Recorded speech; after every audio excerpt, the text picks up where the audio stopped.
7년부터는 차량에도 HBM4E가 적용될 가능성이 높다. 요즘 삼성 하이닉스 주가 안 좋죠. 그냥 시황이 안 좋아서가 아니라 중국 업체들이.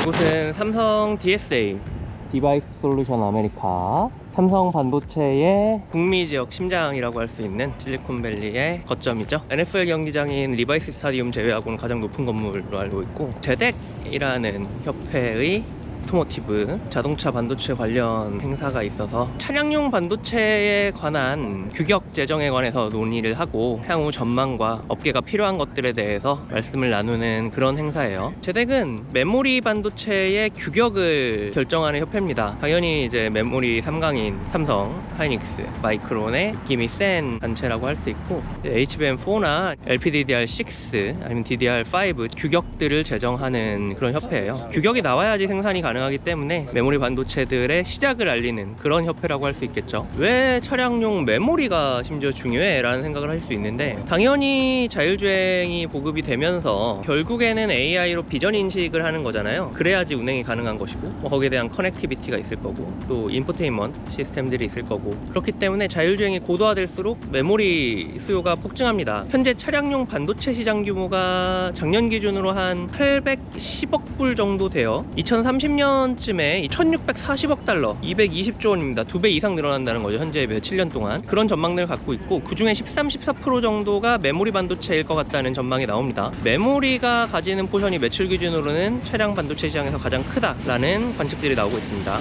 차량용 반도체는 일반 데이터 센터나 PC, 핸드폰에 쓰이는 이런 반도체랑은 조건이 좀 달라요. 왜냐하면 당연히 더 안정적이어야 합니다. 차량이 자율주행을 하다가 혹시나 고장이 나게 된다면 이건 너무나 큰 문제가 되기 때문에 안정성에 대한 규격이나 또는 퀄리파이 조건들이 굉장히 스트릭하고, 그리고 또 각사마다 요구하는 조건들이 다르기 때문에 그걸 통과하는 과정이나 이제 처음 디램을 만드는, 스토리지를 만드는 과정부터 굉장히 많은 노력들이 필요합니다. 또 하나의 문제는 뭐냐면, 오늘 포드가 키노트를 했어요. 공정이 노드가 진화하는 거는 좋은 일이잖아요. 근데 이 시장에서는 노드가 너무 빨리 변하는 건 또 좋지가 않다는 거예요. 당연히 노드가 발전을 해야지 더 성능이 좋아지고 경쟁력이 좋아지겠지만, 동시에 차는 한 번 팔면 10년, 20년씩 타지 않습니까? 특히 북미에서는 차를 되게 오래 타는데 중고차 시장도 엄청 크고, 근데 너무 노드가 빨리 진화돼 버리고 규격이 바뀌어 버리고, 그렇게 되면 결국에는 생산량이 줄어들게 되고 단종이 되니까 사후 메인터넌스 문제들이 생긴다는 거예요. 그래서 최소한 10년은 사후 지원이 돼야 한다라는 말씀을 하시더라고요.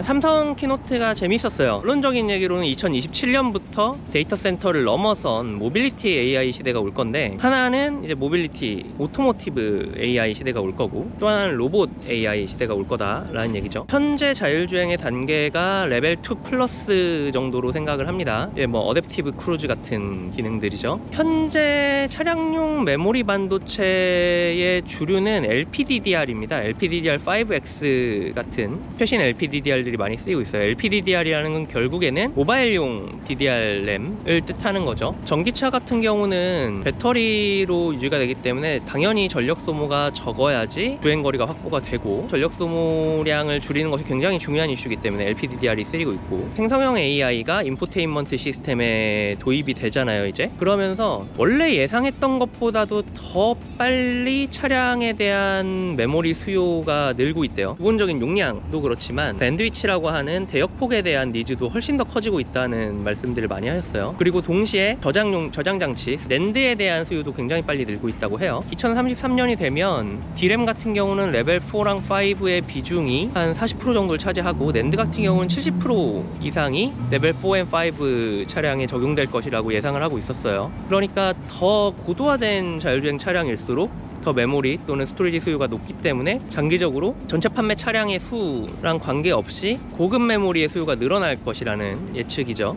21년에는 차량에 필요한 처리량이 100톱스였대요. 100조 번의 초당 연산이 차량에 필요했다는 뜻이죠. 근데 25년 레벨 4에 진입을 하면 2000 톱스가 필요하대요. 그리고 2030년 레벨 5가 되면 5000 톱스가 필요하답니다. 이게 얼마나 큰 수치냐면 노트북용 AI PC가 현재 NPU 처리량이 40 톱스 정도 돼요. 엔비디아의 드라이브 올인이라는 칩셋이 250 톱스입니다. 현재 차량들은 100 톱스밖에 필요가 없기 때문에 드라이브 올인 하나면 넘쳐 흐르죠. 25년 해봤자 내년이에요. 드라이브 올인 가지고는 8개가 들어가야지 2000 톱스를 맞출 수가 있죠. D램 필요량도 현재는 70GB 정도가 차량에 필요하대요. 근데 레벨 5에는 200GB 정도가 필요하다고 합니다. 스토리지는 16에서 32TB로 늘어난대요. 4배가량 스토리지 필요성이 늘어나는 것이죠. 밴드위치 같은 경우는 한 4-5배 이상이 늘어나야 하는데, 그래서 지금 마이크론도 그렇고 삼성도 그렇고 레벨 4부터는 그냥 LPDDR 가지고 안 될 것 같다는 거예요. 현재 LPDDR 최신 규격이 LPDDR5X인데 당연히 LPDDR6가 필요할 것이고, 그것도 부족해서 HBM이 필요할 거라고 합니다. 그래서 27년 정도부터는 차량에도 HBM이 당연히 탑재될 것이라는 예상들을 지금 내놨어요. 삼성도 마이크론도. 그리고 삼성 같은 경우는 HBM4가 내년에 이제 출시가 될 예정인데 이미 HBM4E를 얘기를 하고 있고, 27년부터는 차량에도 HBM4E가 적용될 가능성이 높다라는 얘기를 했어요. 특정적인 로드맵이라기보다는 당위적으로 HBM이 당연히 필요해질 것이고 우리는 준비를 하겠다라는 관점으로 생각이 들었어요.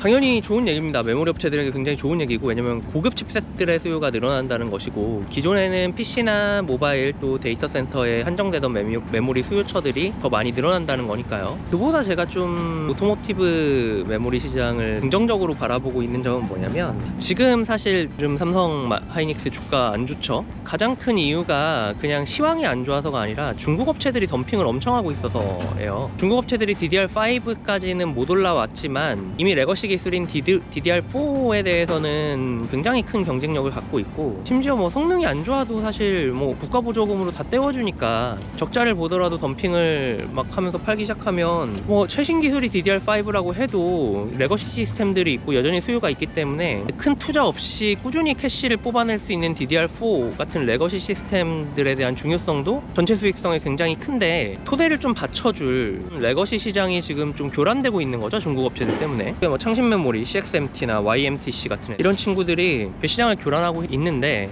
이 친구들이 이런 오토모티브나 최신 메모리 규격들에 대한 제품들은 못 내놓고 있어요. 내놓고 있어도 굉장히 뭐 성능이 저열하거나 아니면 신뢰성이 떨어지기 때문에 업체들이 사용하지 않는 거죠. 삼성이나 하이닉스나 격차를 벌려가려면 계속 이런 신규 규격, 신규 시장, 신규 세그먼트에 대해서 경쟁력을 가져줘야 해요. 그래서 오토모티브 시장이 갈수록 이제 우리 업체들 입장에서 되게 굉장히 중요해질 것 같고, 우리가 메모리 관련해서는 한국 업체들이 굉장히 큰 레거시를 갖고 있기 때문에 목소리가 커요. 그래서 이런 제덱, 포럼 등에서 자동차 업체들과 뭐 규제 업체들 다 같이 해서 규격의 장벽을 치고, 중국의 이제 하위권 업체들이 덤핑으로는 그냥 따라올 수 없는 초격차를 좀 단단히 세워야지 우리 메모리 업체들이 미래의 전망이 밝지 않을까, 이런 생각이 들었습니다. 근데 규격이 좀 빨리 나와야 해요. LPDDR6 같은 경우나 HBM4도 완성 규격이 아직 안 나왔죠. 빨리빨리 나와줘야지 컬도 받고 안정성 문제도 해결을 하고 시간을 갖고